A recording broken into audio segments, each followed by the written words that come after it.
हे दोस्तों नमस्कार। एक बार आप सबका फिर से बहुत बहुत स्वागत है आप सबके अपने यूट्यूब चैनल डियर गुरुजी पर। सो गाइस, जैसा कि आप सबको पता है कि पर डे नाइट में एक टेस्ट में लेकर आता हूं, जहां पर मैं आपको बेसिकली हिंदी के और सामान्य विज्ञान के टेस्ट करवाता हूं। आज के इस वीडियो में दोस्तों मैं आप सबके लिए टोटल 65 प्रश्न लेकर आया हूँ सामान्य हिंदी से। यहाँ पर आज का जो टॉपिक होगा वो कुछ इंपॉर्टेंट टॉपिक्स होंगे, जैसे कि आपके अनुवाद से संबंधित जो क्वेश्चंस होते हैं, समतुल्य शब्द चयन, वाक्यांश का जो अर्थ होता है। इसके अलावा दोस्तों एक टॉपिक आपका रहेगा यहाँ पर जो उत्तर प्रदेश की प्रमुख बोलियाँ हैं, हिंदी भाषा में प्रयोग होने वाली जो अशुद्धियाँ हैं उससे रिलेटेड, और एक 30 क्वेश्चन का या 25 क्वेश्चन का एक सेट होगा। तो ये सब कुछ मिलाकर टोटल आपको 65 क्वेश्चन करवाए जाएंगे। तो ध्यान से सभी लोग हर क्वेश्चन को देखिएगा, बिल्कुल भी एक भी क्वेश्चन को इग्नोर मत कीजिएगा।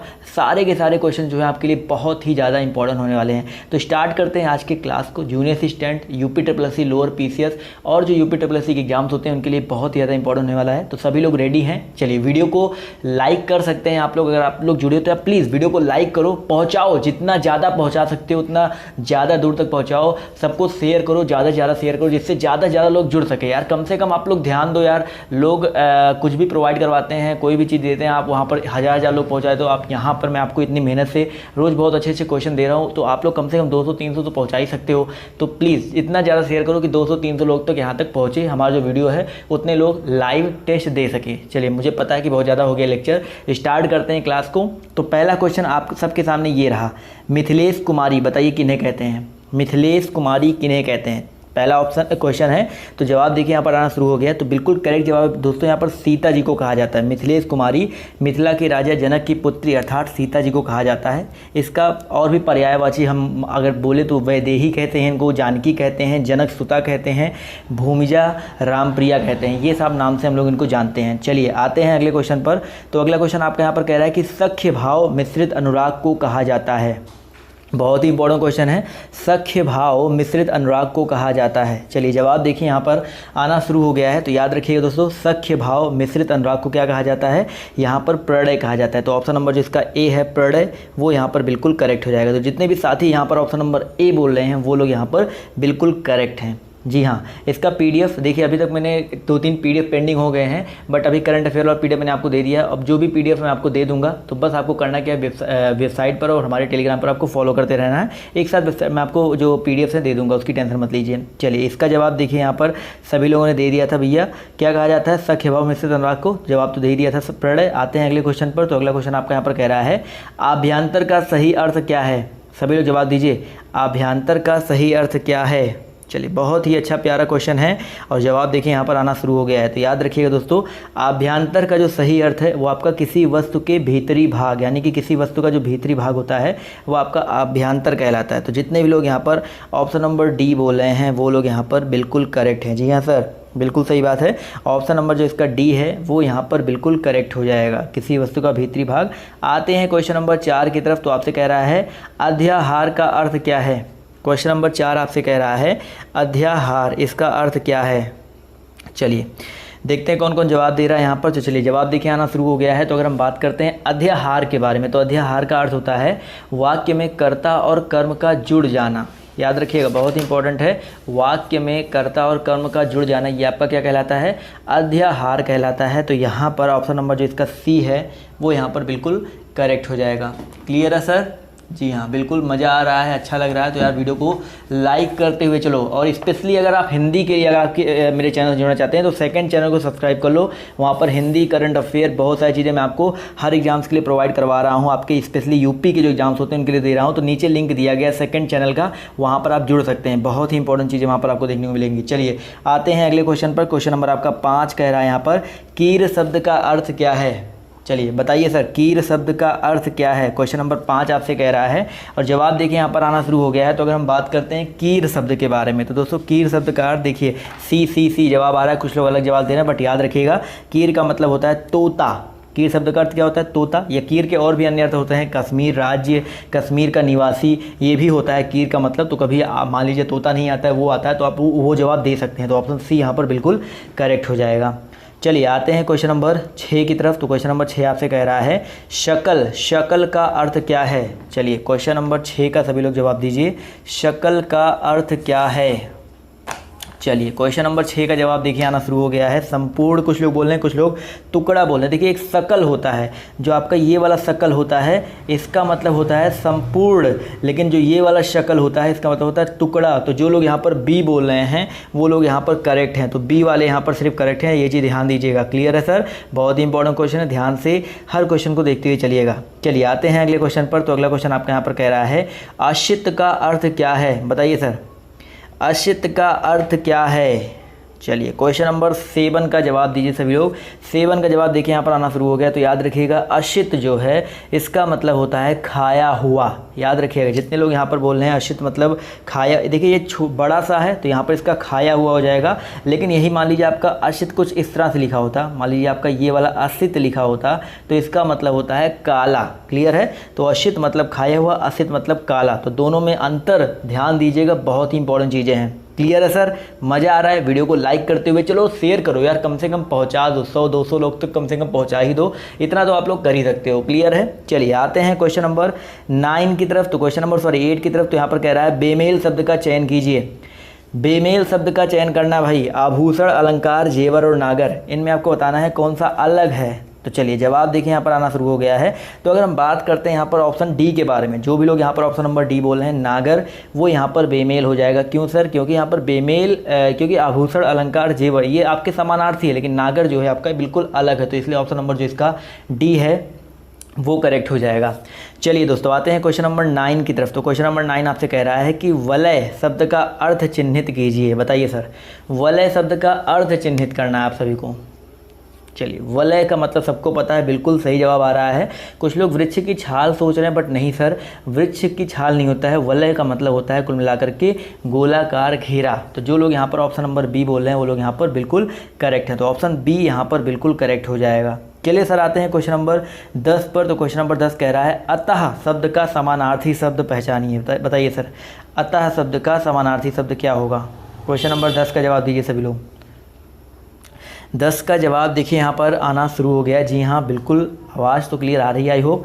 तो अतः शब्द का जो समानार्थी होता है वो होता है आपका क्या, अतएव। तो जितने भी लोग यहाँ पर ऑप्शन नंबर बी जवाब दे रहे हैं वो लोग यहाँ पर बिल्कुल करेक्ट हैं। जी हाँ सर, अतएव यहाँ पर बिल्कुल करेक्ट है। क्लियर है, चलिए आते हैं अगले क्वेश्चन पर। तो अगला क्वेश्चन आपका यहाँ पर क्या कह रहा है यार, अगर आपने अभी तक लाइक नहीं किया वीडियो को तो लाइक करते हुए चलो। क्वेश्चन नंबर 11 कह रहा है अतियुक्ति का सर्वाधिक उपयुक्त अर्थ क्या है। बताइए, अतियुक्ति का सर्वाधिक उपयुक्त अर्थ क्या हो जाएगा। चलिए क्वेश्चन नंबर 11 का करेक्ट आंसर क्या हो जाएगा सर, अतियुक्ति का मतलब होता है, याद रखिएगा, बढ़ा चढ़ा कर। जैसे अतिशयोक्ति से अतियुक्ति बना है तो बढ़ा चढ़ा कर कहना। तो यहाँ पर ऑप्शन नंबर जो इसका डी है वो यहाँ पर बिल्कुल करेक्ट हो जाएगा। चलिए बिल्कुल यहाँ पर जो लोग डी बोले थे वो लोग यहाँ पर बिल्कुल करेक्ट हैं। 12 नंबर क्वेश्चन आपसे कह रहा है मीनाक्षी का अर्थ क्या होता है। बताइए, सबको पता होना चाहिए भाई मीनाक्षी का अर्थ क्या होता है।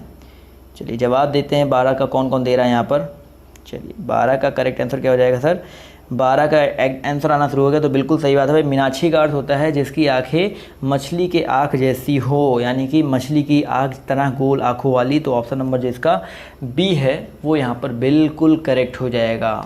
जी हाँ, बहुत ही उम्दा, बहुत ही अच्छा प्रदर्शन यहाँ पर सबका देखने को मिल रहा है। उम्दा तो वो क्रिकेट में होता है ना, बहुत ही उम्दा प्रदर्शन देखने को मिल रहा है और काफ़ी सारे लोग बिल्कुल सही जवाब दे रहे हैं। चलिए अब आते हैं उत्तर प्रदेश की कुछ प्रमुख बोलियों की तरफ और हिंदी भाषा में प्रयोग होने वाली जो कुछ अशुद्धियाँ हैं उनकी तरफ बढ़ते हैं। और वहाँ से आपका पहला क्वेश्चन आपके सामने ये रहा कि भारतीय संविधान में हिंदी भाषा को मान्यता कब प्रदान की गई थी। मोस्ट रिपीटेड क्वेश्चन है, आई होप इसका आंसर सबको पता होगा। बिल्कुल सही जवाब यहाँ पर सबका आ रहा है। तो भैया याद रखिएगा, यहाँ पर इसका जो करेक्ट आंसर हो जाएगा ऑप्शन नंबर ये ए, 14 सितंबर 1949। बिल्कुल सही जवाब यहाँ पर आ रहा है। तो 100% लोगों ने यहाँ पर इसका बिल्कुल सही जवाब दिया है। 14 सितंबर 1949 ईस्वी को भारतीय संविधान में हिंदी भाषा को मान्यता प्रदान की गई थी। चलिए आते हैं क्वेश्चन नंबर 2 की तरफ। तो आपसे यहाँ पर कह रहा है कि हिंदी भाषा को कौन सी लिपि में लिखा जाता है। सबको पता भाई हिंदी भाषा को कौन सी लिपि में लिखा जाता है, बिल्कुल करेक्ट जवाब भाई यहाँ पर देवनागरी लिपि। तो जितने लोग यहाँ पर आपका देवनागरी लिपि बोल रहे हैं वो लोग यहाँ पर बिल्कुल करेक्ट हैं। जी हाँ सर, देवनागरी लिपि में लिखा जाता है। क्लियर है सर। इसके अलावा पंजाबी भाषा को गुरुमुखी लिपि में लिखा जाता है। चलिए सर आते हैं क्वेश्चन नंबर 3 की तरफ। तो आपसे कह रहा है कि किस क्षेत्र की बोली को काशिका कहा गया है। बताइए, किस क्षेत्र की बोली को काशिका कहा गया है। जवाब दीजिए क्वेश्चन नंबर 3 का सभी लोग कि भैया किस क्षेत्र की बोली को काशिका कहा गया है। तो काशिका भैया याद रखिएगा यहाँ पर जो वाराणसी की बोली है, जितने लोग यहाँ पर ऑप्शन नंबर सी बोल रहे हैं वाराणसी और उसके आसपास के क्षेत्र की जो बोली है उनको काशिका कहा गया। काशिका बोली भोजपुरी का ही एक रूप है। इसमें हिंदी, उर्दू और भोजपुरी शब्द के जो भोजपुरी के जो शब्द हैं वो बेसिकली देखने को मिलते हैं। चलिए आते हैं अगले क्वेश्चन पर। तो अगला क्वेश्चन आपका यहाँ पर कह रहा है कि ऊ हमार के खेल ही ना देत रहे कहाँ की बोली है। बताइए, ऊ हमरा के खेल ही ना देत रहे। बताइए, बहुत ही अच्छी लैंग्वेज है और देखते हैं कौन यहाँ पर जवाब देता है। चलिए, ऊ हमरा के खेल ही ना देत रहे, तो बिल्कुल सही जवाब आ रहा है भैया, ये है भोजपुरी। भोजपुरी में ऐसे ही बोला जाता है, ऊ हमरा का खेल ही ना देत रहे। तो ऑप्शन नंबर जो इसका सी है वो यहाँ पर बिल्कुल करेक्ट हो जाएगा। भोजपुरी में क्या होता है ना, सर्वनाम जो होते हैं हम उसको हमरा, हमनी, हमनी का, तोहरा, तोहनी का, ऐसे कुछ मतलब बोल करके बोलते हैं। क्लियर है। चलिए आते हैं क्वेश्चन नंबर 5 की तरफ। तो आपसे यहाँ पर क्या कह रहा है कि बोली का क्षेत्र जब थोड़ा विकसित हो जाता है और उसमें साहित्य की रचना होने पर क्या बन जाता है। बताइए, बोली का क्षेत्र जब थोड़ा विकसित हो जाता है और उसमें साहित्य की रचना होने पर वह क्या बन जाता है। क्वेश्चन नंबर 5 बिल्कुल सही जवाब आ रहा है। तो बिल्कुल सही जवाब, बिल्कुल उम्दा जवाब। तो ऑप्शन नंबर जिसका बी है उपभाषा, वो यहाँ पर बिल्कुल करेक्ट हो जाएगा। देखो यार, इतने सारे लोग जुड़ रहे हो और आप लोग वीडियो को लाइक नहीं कर रहे हो, तो ये नहीं फेयर है। क्या यार, लाइक करने में आपका हाथ दर्द करने लगता है क्या यार? अगर आपको मैं फ्री में इतनी सारी चीज़ें दे रहा हूँ तो आप लोग लाइक तो कर ही सकते हो वीडियो को। अभी कुछ लोग यहाँ पर ऐसे भी होंगे कमेंट करेंगे, सर लाइक करने वाले अपने आप लाइक कर देते हैं, बट ऐसा नहीं है सर। मेरा काम है जो कहना वो मैं कहूँगा। आप लोग प्लीज़ अपनी एडवाइस अपने पास रखें। चलिए आते हैं क्वेश्चन नंबर 5 की तरफ, 6 की तरफ। कभी कभी कुछ गलत बोल जाता हूँ तो उसके लिए माफ़ी। 6 नंबर का जवाब दीजिए भाई, हिंदी भाषा की कितनी विख्यात बोलियाँ हैं। विख्यात बोलियों की बात कर रहा सर। वैसे तो आपकी हिंदी भाषा में 18 बोलियाँ हैं, बट विख्यात बोलियाँ याद रखिएगा आपकी 5 हैं। जी हाँ, बिल्कुल सही बात है। जो विख्यात बोलियाँ हैं वो आपकी 5 हैं। मारवाड़ी, कौरवी, ब्रजभाषा, अवधी और भोजपुरी, ये हिंदी की प्रमुख बोलियाँ हैं। समझ में आ गया ना? तो स्पष्ट है कि हिंदी भाषा की 5 विख्यात बोलियाँ हैं। समझ में आ रहा है ना सर? चलिए आते हैं अगले क्वेश्चन पर। तो अगला क्वेश्चन आपका यहाँ पर क्या कह रहा है कि ब्रज भाषा का विकास किस अपभ्रंश से हुआ है। बहुत ही इंपॉर्टेंट क्वेश्चन है, जवाब दीजिए सभी लोग कि ब्रज भाषा का जो विकास है किस अपभ्रंश से हुआ है। चलिए 7 का जवाब देखिए यहाँ पर आना शुरू हो गया है। तो याद रखिएगा शौर सेनी, बहुत ही बार रिपीट, बहुत बार बताया भी जा चुका है। तो ब्रज भाषा का जो विकास है वो सौर सेनी अपभ्रंश के मध्यवर्ती रूप से हुआ है। और ब्रज भाषा का शुद्ध रूप जो है वो मथुरा, आगरा और अलीगढ़ जिलों में है। थोड़े बहुत मिश्रण के साथ बरेली में, बदायूं में, एटा में, मैनपुरी में और भी बहुत सारी जगह पर ये जो ब्रज भाषा है वो बोली जाती है। चलिए आते हैं अगले क्वेश्चन पर। तो अगला क्वेश्चन आपका यहाँ पर देखिए क्या कह रहा है, ध्यान से देखिएगा। बहुत ही अच्छा क्वेश्चन है कि ब्रज हिंदी की किस उपभाषा के अंतर्गत है। जो ब्रज है वो हिंदी की किस उपभाषा के अंतर्गत है।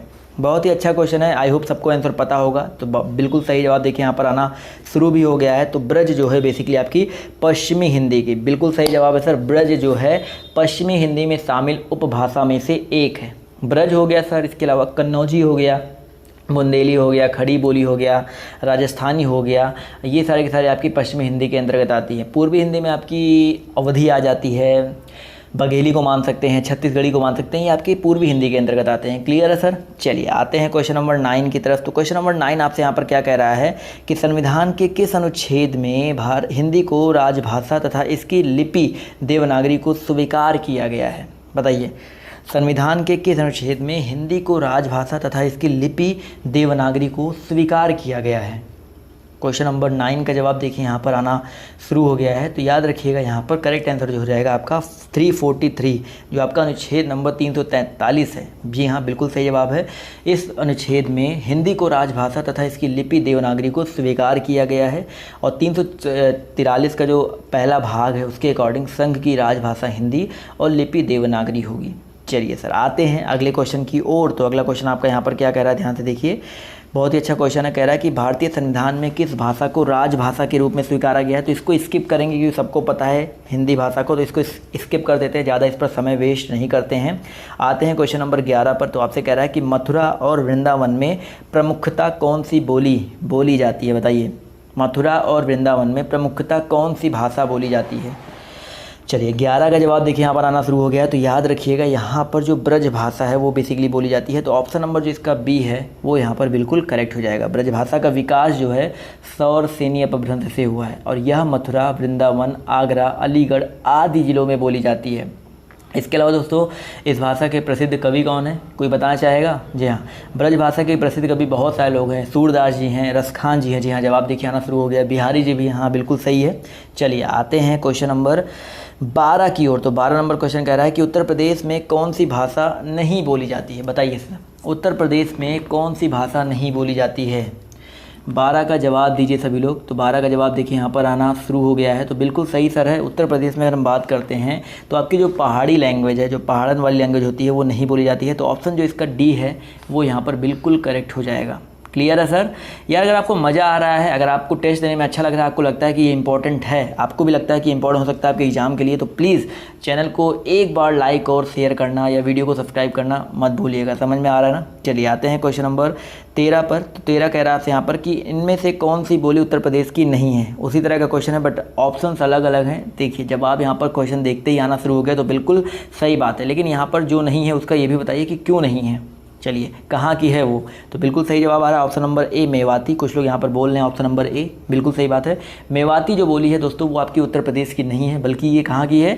जी हाँ, हरियाणा में बोली जाती है। और राजस्थान, जी हाँ कुछ लोग राजस्थान बोल रहे हैं तो राजस्थान की बोली है। और इसके अलावा कन्नौजी, भोजपुरी और ब्रज की बात करते हैं तो ये सारी की सारी आपकी उत्तर प्रदेश की बोलियाँ हैं। बिल्कुल सही बात है सर। चलिए बढ़ रहे हैं अगले क्वेश्चन की ओर। चलिए रेडी हैं सभी लोग? तो अगले क्वेश्चन पर आते हैं। तो अगला क्वेश्चन आपका यहाँ पर क्या कह रहा है? कह रहा है कि निम्नलिखित में से कौन सी बोली उत्तर प्रदेश की नहीं है? बताइए। क्वेश्चन नंबर 14 का जवाब दीजिए। यहाँ पर जो कौन सी बोली है आपकी उत्तर प्रदेश की नहीं है? 14 का जवाब देखिए यहाँ पर आना शुरू हो गया है। तो याद रखिएगा जो आपकी बोली कौन सी सर? आपकी जो जयपुरी बोली है, याद रखिएगा जो आपकी जयपुरी बोली है, बिल्कुल सही बात है, ये आपकी उत्तर प्रदेश की बोली नहीं है, राजस्थान की बोली है। कन्नौजी ब्रजभाषा खड़ी बोली मैं आपको पहले ही बता चुका हूँ, ये आपकी उत्तर प्रदेश के अंडर में आती हैं। क्लियर है सर? चलिए आते हैं अगले क्वेश्चन पर। तो अगला क्वेश्चन आपका यहाँ पर क्या कह रहा है कि निम्नलिखित में से कौन सी बोली उत्तर प्रदेश में बोली जाती है? बताइए। यहाँ पर आपको बताना है कौन सी बोली आपकी उत्तर प्रदेश में बोली जाती है। क्वेश्चन नंबर आपका 15 है आई होप। चलिए 15 का जवाब देखिए यहाँ पर आना शुरू हो गया है। तो याद रखिएगा यहाँ पर जो 15 नंबर क्वेश्चन है इसका करेक्ट आंसर हो जाएगा आपका। यहाँ पर देखिए कुछ लोग यहाँ पर कंफ्यूज हो रहे हैं, तो यहाँ पर याद रखिएगा यहाँ पर 2 बोलियाँ ऐसी दी गई है जो उत्तर प्रदेश में बोली जाती है। यहाँ पर कन्नौजी और आपकी जो बुंदेली है, यानी कि सी और डी। बिल्कुल सही बात है। क्वेश्चन में ऑप्शन 2 दे दिया है तो यहाँ पर सी और डी दोनों यहाँ पर ऑप्शन लगाएंगे। तो यहाँ पर कन्नौजी भी बोली जाती है और बुंदेली दोनों बोली जाती है। कन्नौजी बोली आपकी कन्नौज, फर्रुखाबाद, इटावा और आदि में बोली जाती है। बुंदेली आपकी झांसी, जालौन, हमीरपुर, यहाँ सब बोला जाता है। तो यहाँ पर दोनों ऑप्शन सही है, तो दोनों को आप लोग सही मानेंगे। और इसलिए जो लोग सी और डी दोनों बोले थे, दोनों लोग यहाँ पर सही हैं। क्लियर है? चलिए आते हैं अगले क्वेश्चन की तरफ। तो अगला क्वेश्चन आपका यहाँ पर कह रहा है कि भाई इलाहाबाद में बोली जाने वाली बोली कौन सी है? बताइए। इलाहाबाद में बोली जाने वाली कौन सी बोली है? चलिए क्वेश्चन नंबर 16 का जवाब देखिए यहाँ पर आना शुरू हो गया है। तो याद रखिएगा सर, इलाहाबाद की अगर हम बात करते हैं तो इलाहाबाद में आपकी बिल्कुल सही अवधी बोली जाती है। आपकी जो अवध वाला क्षेत्र है, इलाहाबाद, लखनऊ, आपका बस्ती हो गया, हम जहाँ रहते हैं मतलब फैजाबाद, अयोध्या, यहाँ पर बेसिकली आपकी अवधी बोली जो है बोली जाती है। क्लियर है सर? तो यहाँ पर जितने भी लोग ऑप्शन नंबर बी जवाब दे रहे हैं वो लोग यहाँ पर बिल्कुल करेक्ट हैं। चलिए सर आते हैं क्वेश्चन नंबर 16 के बाद 17 की तरफ। तो क्वेश्चन नंबर 17 आपसे कह रहा है कि कन्नड़ का संबंध किस भाषा परिवार से है? बताइए। कन्नड़ का जो संबंध है वो किस भाषा परिवार से है? देखिए यहाँ पर इतने लोग जुड़े हो, वीडियो का टेस्ट दे रहे हो, यानी वीडियो दे रहे हो, टेस्ट दे रहे हो, ऑनलाइन टेस्ट दे रहे हो, तो आप लोग वीडियो अगर आप पसंद आ रहा है तो प्लीज़ वीडियो को लाइक करते हुए चलना। और सेकंड चैनल पर ज़रूर विजिट करें, वहाँ पर और भी इंपॉर्टेंट चीज़ें आपको लगातार देखने को मिल रही होंगी। तो सेकंड चैनल पर अगर आप अभी तक नहीं जुड़े तो जाकर के जुड़ो यार, आपको बहुत मज़ा आने वाला वहाँ पर भी। चलिए यहाँ पर इसका जवाब देखिए आना शुरू हो गया 17 का। तो बिल्कुल सही जवाब है भाई, द्रविड़ भाषा परिवार का। कन्नड़ का जो संबंध है वो आपका द्रविड़ भाषा परिवार से है। क्लियर है? तो ऑप्शन नंबर जो इसका बी है वो यहाँ पर बिल्कुल करेक्ट हो जाएगा। चलिए आते हैं क्वेश्चन नंबर 18 की तरफ। तो क्वेश्चन नंबर 18 आपसे कह रहा है कि काजू शब्द का संबंध किस भाषा से है? बताइए। काजू जो शब्द है इसका संबंध बेसिकली किस भाषा से है? क्वेश्चन नंबर 18 का जवाब देखिए यहाँ पर आना शुरू हो गया है। तो याद रखिएगा जो काजू शब्द है इसका संबंध पुर्तगाली भाषा से है। बिल्कुल सही बात है। तो जितने भी लोग यहाँ पर पुर्तगाली बोल रहे हैं वो लोग यहाँ पर बिल्कुल करेक्ट हैं। क्लियर है सर? तो पुर्तगाली करेक्ट हो जाएगा। बढ़ेंगे, इस क्वेश्चन को स्किप करेंगे, अगले क्वेश्चन बढ़ेंगे। तो अगला क्वेश्चन आपका यहाँ पर कह रहा है हाड़ौती बोली कहाँ की है? अभी हाड़ौती बोली के बारे में एक ऑप्शन में आया था एक जगह, तो हाड़ौती बोली आपको बताना है बेसिकली है कहाँ की है। चलिए हाड़ौती बोली याद रखिएगा दोस्तों, आपकी ये पश्चिमी राजस्थान कुछ लोग बोल रहे हैं, बट यहाँ पर भैया पश्चिमी नहीं है, ये आपकी पूर्वी राजस्थान की है। तो जो लोग यहाँ पर ऑप्शन नंबर बी जवाब दे रहे हैं पूर्वी राजस्थान, वो लोग यहाँ पर बिल्कुल करेक्ट है। हड़ौती भाषा जो है पूर्वी व मध्य पूर्वी राजस्थान में बोली जाती है, और ये बोली जो है कोटा में, आप लोग गए हो अगर कभी, कोटा में, शाहपुर में, उदयपुर में ये बोली जाने वाली बोली है। चलिए आते हैं क्वेश्चन नंबर 20 की तरफ। तो आपसे कह रहा है गाजीपुर में बोली जाने वाली बोली है, गाजीपुर, बताइए। गाजीपुर सबको पता है कहाँ पड़ता है, यूपी ईस्ट, बिल्कुल सही बात है। तो भैया उत्तर प्रदेश में जो सर्वाधिक बोली जाने वाली बोली है आपकी भोजपुरी है, और यहाँ पर हम बात करते हैं जो पूर्वांचल ज़िले हैं वहाँ पर बेसिकली भोजपुरी ही बोली जाती है। तो आपका यहाँ पर ऑप्शन जो इसका बी है वो यहाँ पर बिल्कुल करेक्ट हो जाएगा। तो गाजीपुर में बोली जाने वाली जो बोली है वो आपकी कौन सी है सर, भोजपुरी है। तो जितने भी लोग यहाँ पर ऑप्शन नंबर बी जवाब दे रहे हैं वो लोग यहाँ पर बिल्कुल करेक्ट हैं। चलिए सर आते हैं अगले क्वेश्चन पर। तो अगला क्वेश्चन आपके यहाँ पर कह रहा है कि अंग्रेजी का हिंदी में अनुवाद करना है। बताइए, बहुत ही अच्छा क्वेश्चन है। इस तरह के क्वेश्चन आपके पेपर में आते हैं। कल का टॉपिक यही रहेगा, कल अंग्रेजी से हिंदी में अनुवाद वाले ही क्वेश्चन आपको देखने को मिलने वाले हैं। तो कल के टॉपिक को तो बिल्कुल मिस मत कीजिएगा। Disaster to environment the biggest problem, जवाब दीजिए। जवाब देखिए यहाँ पर आना शुरू हो गया है। Disaster to environment is the biggest problem, तो बिल्कुल सही सर। पर्यावरण को हानि पहुंचाना आज की सबसे बड़ी समस्या है, बिल्कुल सही बात है सर। तो ऑप्शन नंबर जो इसका बी है वो यहाँ पर बिल्कुल करेक्ट हो जाएगा। पर्यावरण को हानि पहुंचाना आज की सबसे बड़ी समस्या है। चलिए सर आते हैं अगले क्वेश्चन पर। तो अगला क्वेश्चन आपका यहाँ पर देखिए क्या कह रहा है कि हिंदी भाषी राज्य के अंतर्गत कौन सा राज्य नहीं है। यहाँ पर 4 ऑप्शन दिए गए हैं। यहाँ पर बताइए कहाँ कौन सा राज्य हिंदी भाषी राज्य के अंतर्गत नहीं आता है। जवाब देखिए यहाँ पर आना शुरू हो गया है। तो बिल्कुल सही जवाब आ रहा है। उत्तर प्रदेश में भी लोग हिंदी बोलते हैं, बिहार में भी लोग हिंदी बोलते हैं, झारखंड में भी देखा जाए तो हिंदी भोजपुरी ये सब बोली जाती है। बट आपकी महाराष्ट्र जो है, महाराष्ट्र बेसिकली आपका हिंदी भाषी राज्य के अंतर्गत नहीं बल्कि मराठी भाषी राज्य के अंतर्गत आने वाला राज्य है। समझ में आ गया ना। उत्तर प्रदेश, बिहार, झारखंड, मध्य प्रदेश, छत्तीसगढ़, हिमाचल प्रदेश, उत्तराखंड और कुछ बच रहा है क्या, यहाँ पर आप बेसिकली आपकी हिंदी बोली जाती है। दिल्ली सब जगह हिंदी बोली जाती है। चलिए आते हैं क्वेश्चन नंबर 22 के बाद 23 पर। तो 23 नंबर क्वेश्चन कह रहा है कि खड़ी बोली का प्रथम महाकाव्य कौन सा है। खड़ी बोली जो है इसका प्रथम महाकाव्य कौन सा है। चलिए खड़ी बोली का प्रथम महाकाव्य, यहाँ पर देखिए जवाब आना शुरू हो गया है। तो याद रखिएगा सर, आपका जो प्रिय प्रवास है, जो प्रिय प्रवास है खड़ी बोली का प्रथम महाकाव्य है। तो ऑप्शन नंबर जो इसका बी है वो यहाँ पर बिल्कुल करेक्ट हो जाएगा। क्लियर है सर, प्रिय प्रवास यहाँ पर बिल्कुल करेक्ट हो जाएगा। चलिए सर आते हैं क्वेश्चन नंबर 24 की तरफ। तो 24 नंबर क्वेश्चन कह रहा है कि छत्तीसगढ़ी किस भाषा की बोली है। जो छत्तीसगढ़ी है वो किस भाषा की बोली है। क्वेश्चन नंबर 24 का सभी लोग जवाब दीजिए। तो जवाब देखिए यहाँ पर आना शुरू हो रहा है धीरे धीरे। तो बिल्कुल सही बात है भाई, जो छत्तीसगढ़ी है वो आपकी पूर्वी हिंदी की बोली है। छत्तीसगढ़ी जो है आपकी पूर्वी हिंदी की बोली है। कुछ लोग यहाँ पश्चिमी बोल रहे हैं भाई, छत्तीसगढ़ी जो है आपकी, देखो पूर्वी हिंदी के अंतर्गत 3 बोली आती हैं, अवधी, बघेली और छत्तीसगढ़ी। तो छत्तीसगढ़ी आपका पूर्वी के अंदर में आता है, बहुत इंपॉर्टेंट है, याद रखिएगा। चलिए सर आते हैं अगले क्वेश्चन पर। तो अगला क्वेश्चन आपका यहाँ पर कह रहा है कि जयपुरी का स्थानीय नाम क्या है। बताइए जयपुरी का जो स्थानीय नाम है वो क्या है। चलिए क्वेश्चन नंबर 25 का जवाब दीजिए सभी लोग। जयपुरी का स्थानीय नाम क्या है। तो जवाब देखिए आना शुरू हो गया है। तो बिल्कुल सही है सर, ढूढ़ाड़ी। बहुत ही इंपॉर्टेंट क्वेश्चन है। ढूढ़ाड़ी जो है आपका वो जयपुरी का स्थानीय नाम है। तो इस ऑप्शन नंबर जो इसका सी है वो यहाँ पर बिल्कुल करेक्ट हो जाएगा। क्लियर है सर। चलिए बढ़ते हैं अगले क्वेश्चन की ओर। तो अगला क्वेश्चन आपका यहाँ पर कह रहा है कि हिंदी खड़ी बोली किस अपभ्रंश से विकसित हुई है। जवाब दीजिए सभी लोग, हिंदी खड़ी बोली किस अपभ्रंश से विकसित हुई है। जवाब देखिए यहाँ पर आना शुरू हो गया है। तो बिल्कुल सही जवाब आ रहा है सर। तो जो लोग यहाँ पर बोल रहे हैं कौन सा भैया, यहाँ पर जितने भी लोग बोल रहे हैं ऑप्शन नंबर कौन सा, बी, सौर सैनी, वो लोग यहाँ पर बिल्कुल करेक्ट हैं। तो हिंदी जो खड़ी बोली का विकास है वो आपका सौर सैनी अपभ्रंश से हुआ है। इससे विकसित अन्य बोलियाँ हैं। और कौन कौन सी बोलियाँ इससे विकसित हैं सर, पश्चिमी हिंदी है, राजस्थानी है, ब्रज भाषा है, ये सारी की सारी हिंदी खड़ी बोली का बेसिकली सौर सैनी अपभ्रंश से इनका विकास हुआ है। चलिए सर आते हैं अगले क्वेश्चन पर। तो अगला क्वेश्चन आपका यहाँ पर कह रहा है कि पूर्वी हिंदी क्षेत्र में कौन सी बोली नहीं बोली जाती है। बताइए पूर्वी हिंदी क्षेत्र में कौन सी बोली नहीं बोली जाती है। चलिए जवाब देखिए यहाँ पर आना शुरू हो गया है। तो याद रखिएगा क्वेश्चन नंबर 28 का जो करेक्ट आंसर है वो क्या हो जाएगा सर, पूर्वी हिंदी जो क्षेत्र है वो यहाँ पर आपकी जो जयपुरी है वो नहीं बोली जाती है। बिल्कुल सही बात है। अवधी, छत्तीसगढ़ी, बघेली ये पूर्वी हिंदी की 3 प्रमुख बोलियाँ हैं। बट जो आपका जयपुरी है ये बेसिकली आपका नहीं बोला जाता है। चलिए आते हैं क्वेश्चन नंबर 28 के बाद 29 पर। तो क्वेश्चन नंबर आपका 29 कह रहा है कि भाई कौन सी बोली बिहार की नहीं है, बताइए सर, कौन सी बोली जो है वो बिहार की नहीं है। 29 का जवाब देखिए यहाँ पर आना शुरू हो गया है। तो याद रखिएगा भैया, जो बिहार की है यहाँ पर कह रहा है कौन सी नहीं है, तो यहाँ पर जो जयपुरी बोली है, बिल्कुल फिर से वही सेम ऑप्शन जो इसका सी है जयपुरी, ये दोस्तों आपकी बिहार की बोली नहीं है। क्लियर है सर। तो अभी 2 टॉपिक मैंने आपको कवर करवाए। मैंने बताया ना, काफ़ी लोग कह रहे थे सर आप एक ही टाइप के क्वेश्चन करवा रहे हो, आप रैंडम क्वेश्चन नहीं करवाते हो, तो आज वो भी मैंने आप सबके लिए यहाँ पर सुविधा रखा है। अभी साइंस को थोड़ा सा अलग कर दे रहे हैं, साइंस के लिए मैं अलग वीडियो बना दूंगा, अलग लाइव टेस्ट ले लूँगा। तो अब बढ़ेंगे कुछ ऐसे क्वेश्चन की ओर जहाँ पर आपको कुछ रैंडम क्वेश्चन हिंदी के मिलेंगे। तो उसके लिए तैयार हो जाइए। 25 क्वेश्चन लगभग आपके यहाँ पर होने वाले हैं। 25 क्वेश्चन और बचे हैं, ध्यान से देखिए। पहला क्वेश्चन आपके सामने ये रहा कि भैया निम्नलिखित में से मौखिक अभिव्यक्ति का रूप है, बताइए निम्नलिखित में से मौखिक अभिव्यक्ति का रूप है।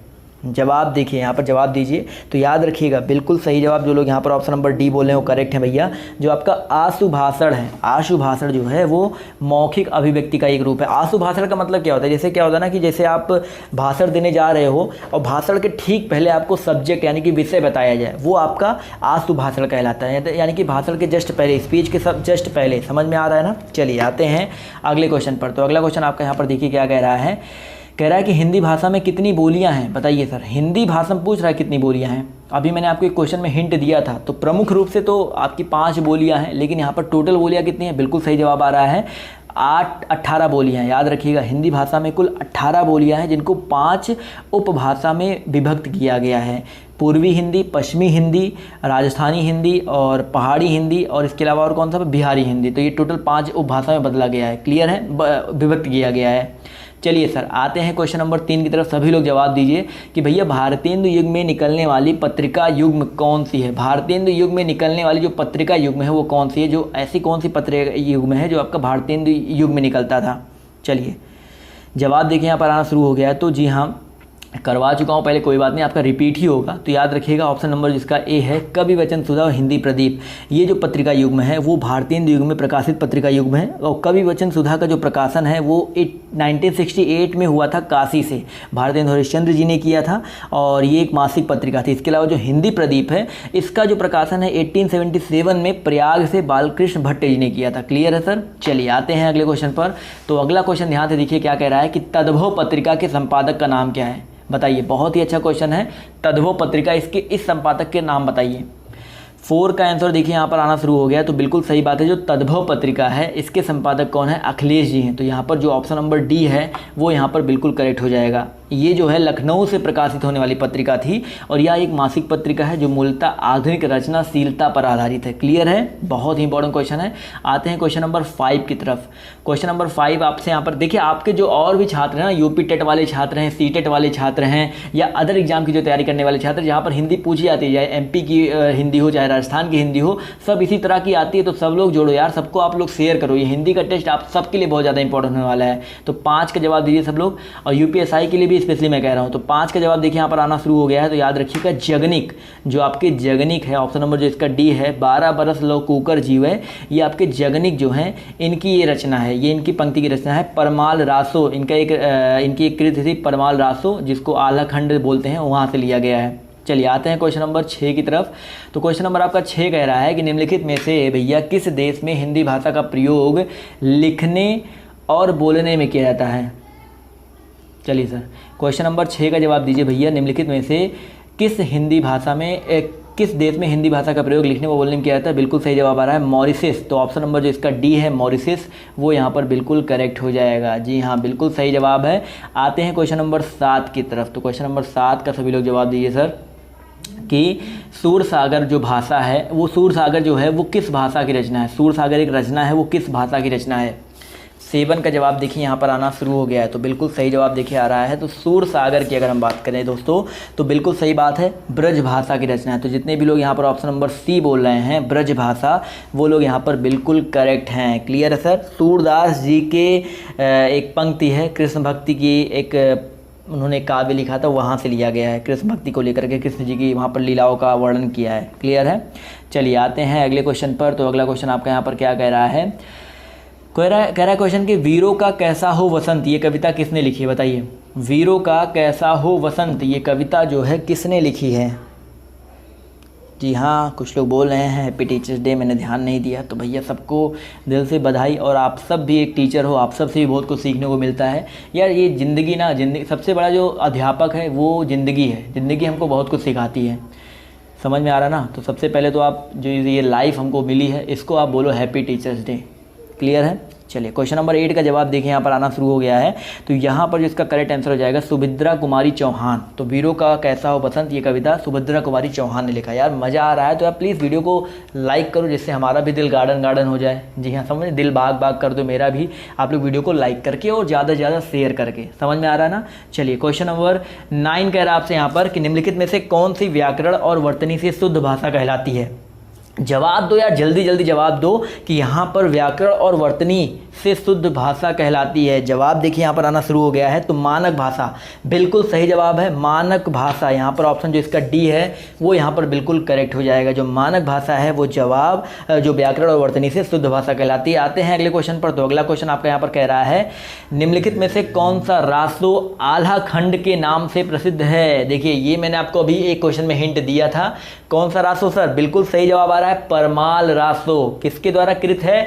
जगनिक के द्वारा। तो याद रखिएगा जो आल्हा खंड है ये परमाल रासो के नाम से प्रसिद्ध है, और आपका बेसिकली ये जगनिक द्वारा लिखा गया है, ये रचना की गई है। क्लियर है? चलिए सर आते हैं अगले क्वेश्चन की तरफ। तो अगला क्वेश्चन आपका यहाँ पर क्या कह रहा है, ध्यान से देखिएगा। निमिष शब्द का पर्यायवाची क्या है? निमिष शब्द का, चलिए निमिष शब्द का पर्यायवाची जवाब दीजिए सभी लोग। जवाब देखिए यहाँ पर आना शुरू हो गया है। तो बिल्कुल, जी हाँ, बिल्कुल करेक्ट जवाब आ रहा है। तो अगर हम बात करते हैं निमिष के बारे में, तो निमिष का जो मतलब होता है वो होता है क्या आपका क्षण या पल। तो ऑप्शन नंबर जो इसका डी है, क्षण या पल, वो यहाँ पर बिल्कुल करेक्ट हो जाएगा। क्लियर है सर? मज़ा आ रहा है? तो बढ़ते हैं क्वेश्चन नंबर 17 की तरफ। तो क्वेश्चन नंबर 17 आपसे कह रहा है कि मुझसे उठा नहीं गया, इस वाक्य में वाच्य क्या है? बताइए। मुझसे उठा नहीं गया कौन सा वाच्य है? 3 तरह के वाच्य होते हैं, कृतवाच्य, कर्मवाच्य और भाववाच्य। तो मुझसे उठा नहीं गया, जवाब देखिए आना शुरू हो गया है। तो इसको बोलेंगे क्या सर? भाववाच्य बोलेंगे। तो यहाँ पर ऑप्शन नंबर जो इसका सी है वो यहाँ पर बिल्कुल करेक्ट हो जाएगा। चलिए सर आते हैं क्वेश्चन नंबर 18 की तरफ। तो क्वेश्चन नंबर 18 कह रहा है जिसकी पूर्व से कोई आशा ना हो उसके लिए एक शब्द क्या है? भैया जिसकी पूर्व से कोई आशा ना हो उसके लिए एक शब्द है। क्वेश्चन नंबर 18 का जवाब देखिए यहाँ पर आना शुरू हो गया है। वाक्यांश के लिए एक शब्द है, और यहाँ पर याद रखिएगा कुछ लोग यहाँ पर बोल रहे हैं अनाहूत, कुछ लोग बोल रहे हैं अप्रत्याशित। तो यहाँ पर जितने भी लोग यहाँ पर बोल रहे हैं अप्रत्याशित, उसका मतलब होता है जिसकी पूर्व से कोई आशा ना हो। चलिए सर आते हैं क्वेश्चन नंबर 19 की तरफ। तो आपसे यहाँ पर कह रहा है गोधूम शब्द का तद्भव क्या है? बताइए सर, गोधूम शब्द का तद्भव क्या है? चलिए क्वेश्चन नंबर 19 का जवाब देखिए यहाँ पर आना शुरू हो गया। तो याद रखिएगा सर, जो गोधूम शब्द है इसका, माफ़ कीजिएगा, इसका तद्भव क्या है सर? गेहूं है। क्लियर है? गोधूम का जो तद्भव है वो गेहूं, या गेहूं का तत्सम जो है वो आपका गोधूम है। इसी तरह गाय, गाय का भैया तत्सम क्या होता है? गौ होता है। और गोबर का जो तत्सम होता है वो गोमय होता है। इसके अलावा जो गोधन है वो आपका एक खुद ही तत्सम शब्द है। चलिए आते हैं अगले क्वेश्चन पर। तो क्वेश्चन नंबर आपका 20 यहाँ पर कह रहा है कि निष्कपट शब्द का संधि विच्छेद क्या होगा? तो चलिए एक हिंट देता हूँ कि एक विसर्ग संधि है। अब तो जवाब दे सकते हो ना, निष्कपट शब्द का संधि विच्छेद क्या होगा? जवाब देखिए यहाँ पर आना शुरू हो गया है। तो बिल्कुल सही बात है भाई, निह प्लस कपट। सभी लोग का जवाब ऑप्शन नंबर ए आ रहा है। तो निह प्लस कपट मतलब होता है निष्कपट, और इसका जो संधि विच्छेद है वो आपका क्या हो जाएगा सर? इसका जो संधि है वो आपका हो जाएगा विसर्ग संधि। चलिए आते हैं क्वेश्चन नंबर 21 की तरफ। तो आपसे यहाँ पर कह रहा है कि निम्न में से किस शब्द की वर्तनी सही है? बताइए सर, निम्न में से किस शब्द की वर्तनी जो है आपकी सही है? चलिए जवाब देखिए, अनुगृहीत का जवाब आना शुरू हो गया। और बी तो बिल्कुल सही जवाब है। जो अनुगृहीत है ये बिल्कुल शुद्ध शब्द वाला वर्तनी है। क्लियर है सर? तो ऑप्शन नंबर जो इसका बी है वो यहाँ पर बिल्कुल करेक्ट हो जाएगा। चलिए सर आते हैं क्वेश्चन नंबर 22 की तरफ। तो क्वेश्चन नंबर आपका 22 कह रहा है कि अपेक्षा का विशेषण रूप क्या है? अपेक्षा का विशेषण रूप क्या है? जवाब दीजिए सभी लोग। चलिए अपेक्षा के बारे में अगर हम बात करें सर, तो जो लोग यहाँ पर, जो भी हमारे साथीगण जितने भी लोग हैं यहाँ पर, जो लोग बोल रहे हैं अपेक्षा का क्या सर, विशेषण रूप कह रहा ना, तो अपेक्षित बिल्कुल सही जवाब है। तो जो लोग यहाँ पर अपेक्षित बोल रहे हैं वो लोग यहाँ पर बिल्कुल करेक्ट हो जाएंगे। तो ऑप्शन नंबर जो इसका डी है वो यहाँ पर बिल्कुल करेक्ट हो जाएगा। अपेक्षा एक भाववाचक संज्ञा है, एक स्त्रीलिंग शब्द है, और इसमें इत प्रत्यय लगाकर इसको अपेक्षित विशेषण बनाया जाता है। चलिए आते हैं अगले क्वेश्चन पर। तो अगला क्वेश्चन आपका यहाँ पर कह रहा है कि शाह ध्वनि का उच्चारण स्थान क्या है। जो शाह ध्वनि है उसका उच्चारण स्थान क्या है। क्वेश्चन नंबर 23 का सभी लोग जवाब दीजिए, शाह ध्वनि का उच्चारण स्थान क्या है। चलिए क्वेश्चन नंबर 23 का जवाब देखिए यहाँ पर आना शुरू हो गया है। मज़ा आ रहा है ना सर। चलिए मज़ा आ रहा है तो यार वीडियो को लाइक करते हुए चलो, किस चीज़ का वेट कर रहे हैं सर सभी लोग। तो शाह की अगर हम बात करते हैं तो शाह ध्वनि का जो उच्चारण स्थान है वो आपका तालु है। तो जितने भी लोग यहाँ पर ऑप्शन नंबर सी बोल रहे हैं तालु, वो लोग यहाँ पर बिल्कुल करेक्ट हो जाएंगे। क्लियर है सर। तो ऑप्शन नंबर जो इसका सी है वो यहाँ पर बिल्कुल करेक्ट हो जाएगा। चलिए सर आते हैं क्वेश्चन नंबर 24 की ओर। अभी तक लाइक नहीं किया आपने, कई सारे लोग ऐसे हैं जो अभी तक वीडियो को लाइक ही नहीं किए। लाइक कर दो यार, आपका क्या जाता है। क्वेश्चन नंबर 24 का जवाब दीजिए सभी लोग। अत्यंत शब्द में प्रयुक्त उपसर्ग है। अत्यंत, अत्यंत में बात करते हैं तो बिल्कुल सही बात आ रहा है। तो अति उपसर्ग प्रयुक्त है। क्या भैया, अति। तो जितने भी लोग यहाँ पर ऑप्शन नंबर डी बोल रहे हैं अति, वो लोग यहाँ पर बिल्कुल करेक्ट हैं। क्लियर है सर। तो ऑप्शन नंबर डी यहाँ पर करेक्ट हो जाएगा। आते हैं अगले क्वेश्चन की ओर। तो क्वेश्चन नंबर आपका 25 कह रहा है कि उपतक्या, देखिए ध्यान से, माफ़ कीजिएगा, उपतक्या का अर्थ क्या है। जवाब दीजिए, उपतक्या का अर्थ क्या है। क्वेश्चन नंबर 25 का जवाब देखिए यहाँ पर आना शुरू हो गया है। बहुत ही अच्छा क्वेश्चन है। तो भैया उपतक्या का मतलब होता है पर्वत के पास की भूमि। तो यहाँ पर ऑप्शन नंबर जो इसका डी है वो यहाँ पर करेक्ट हो जाएगा। तो जितने भी लोग यहाँ पर ऑप्शन नंबर डी जवाब दे रहे हैं वो लोग करेक्ट हैं। इसके अलावा एक यहाँ पर देखिए, सूर्य जिस पर्वत के पीछे से निकलता है उसको बोलते हैं उदयाचल। समझ में आ गया ना। तो यहाँ पर ऑप्शन डी जो है करेक्ट हो जाएगा। चलिए पानी पी लेते हैं। आते हैं क्वेश्चन नंबर 26 की ओर। तो क्वेश्चन नंबर आपका 26 कह रहा है अंगा का उच्चारण स्थान क्या होता है। बताइए, अंगा का उच्चारण स्थान क्या होता है। अंगा का, बिल्कुल सही बात है भाई। अंगा बोल के देखो तो नासिक के वर्ड है, नाक से बोलते हो, नाक से श्वास निकलती है। तो यहाँ पर ऑप्शन नंबर जो इसका ए है नासिक की, वो बिल्कुल करेक्ट हो जाएगा। जैसे आपका जो आपके सभी वर्ग के जो पंचमाक्षर होते हैं ना, अंगा, इया, अड़ा, ना, मा, ये सारे आपके नासिक के वर्ड ही होते हैं। चलिए सर आते हैं क्वेश्चन नंबर 27 की ओर। तो क्वेश्चन नंबर 27 आपसे देखिए क्या कह रहा है कि 4 गज मलमल में कौन सा विशेषण है। देखिए 4 गज मलमल, तो मलमल की विशेषता बता रहा है 4 गज। तो 4 गज यानी कि क्या बता रहा है सर, परिमाण बता रहा है। तो परिमाण में भी निश्चित परिमाण बता रहा है। तो यहाँ पर परिमाण बोधक विशेषण हो जाएगा। परिमाण में भी पूछा होता तो कौन सा होता, तो निश्चित परिमाण बोधक ये विशेषण है। तो यहाँ पर ऑप्शन नंबर जो इसका सी है वो यहाँ पर बिल्कुल करेक्ट हो जाएगा। तो जितने भी साथी यहाँ पर ऑप्शन नंबर सी बोल रहे हैं वो लोग यहाँ पर बिल्कुल करेक्ट हैं। चलिए सर आते हैं क्वेश्चन नंबर 28 की ओर। तो क्वेश्चन नंबर आपका 28 कह रहा है शीश का तत्सम रूप क्या है। बताइए, शीश का तत्सम रूप क्या है। चलिए जवाब देखिए यहाँ पर 28 का आना शुरू हो गया है। तो बिल्कुल सही जवाब आ रहा है भैया। जो शीश है इसका तत्सम रूप क्या होता है। ऑप्शन नंबर जो इसका बी है शीर्ष होता है। तो जितने लोग यहाँ पर बी बोल रहे हैं वो लोग करेक्ट हैं। तो ऑप्शन सी वाले तो बिल्कुल गए, क्योंकि सी में तो ये सिरा वैसे भी तत्सम नहीं हो सकता है। जो आपका शीर्ष है वो आपका तत्सम रूप है। चलिए आते हैं अगले क्वेश्चन पर। तो अगला क्वेश्चन आपका यहाँ पर कह रहा है सर चौराहा शब्द में समास है। चौराहा शब्द में समास है।